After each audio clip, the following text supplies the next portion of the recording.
It also became a university. Then the proliferation of universities now all over the country. We now have, I don't know how many public universities. How many? Huh? 72 universities in the country. But what is important is the quality of education which is coming out of these universities. It's important.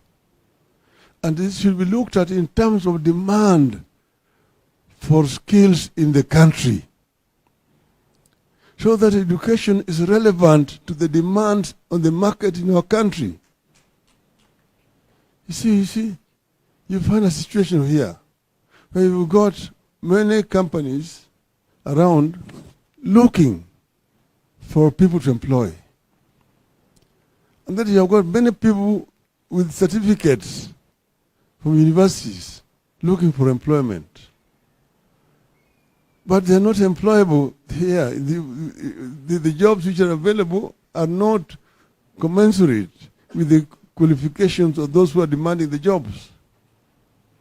So we need to find a way in which we can match the demand of society with what is being trained in our our schools of learning, in universities, so that there is no gap.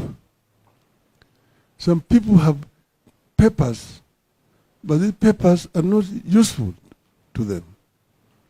So we need to make it relevant.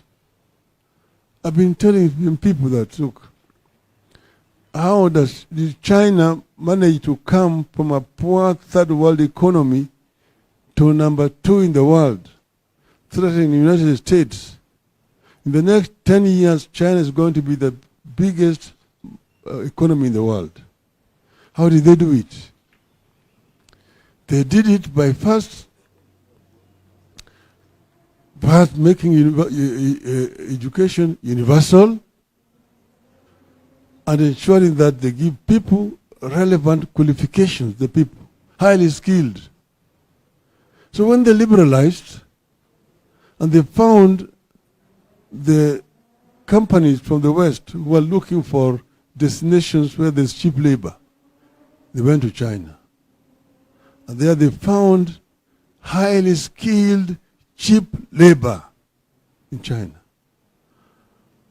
And that's why they went and made China. China became the workshop of the world. You go, you'll find Samsung is manufactured in China. Daewoo is manufactured in China. Mercedes, Benz, Volvo, Peugeot, Toyota, Ford, all manufactured in China. But I used to work in the Mercedes company factory in a place called Stuttgart. They told me that it is cheaper to manufacture Mercedes now in China, ship it back to Germany, than the one which is manufactured in Germany. So China became the factory of the world.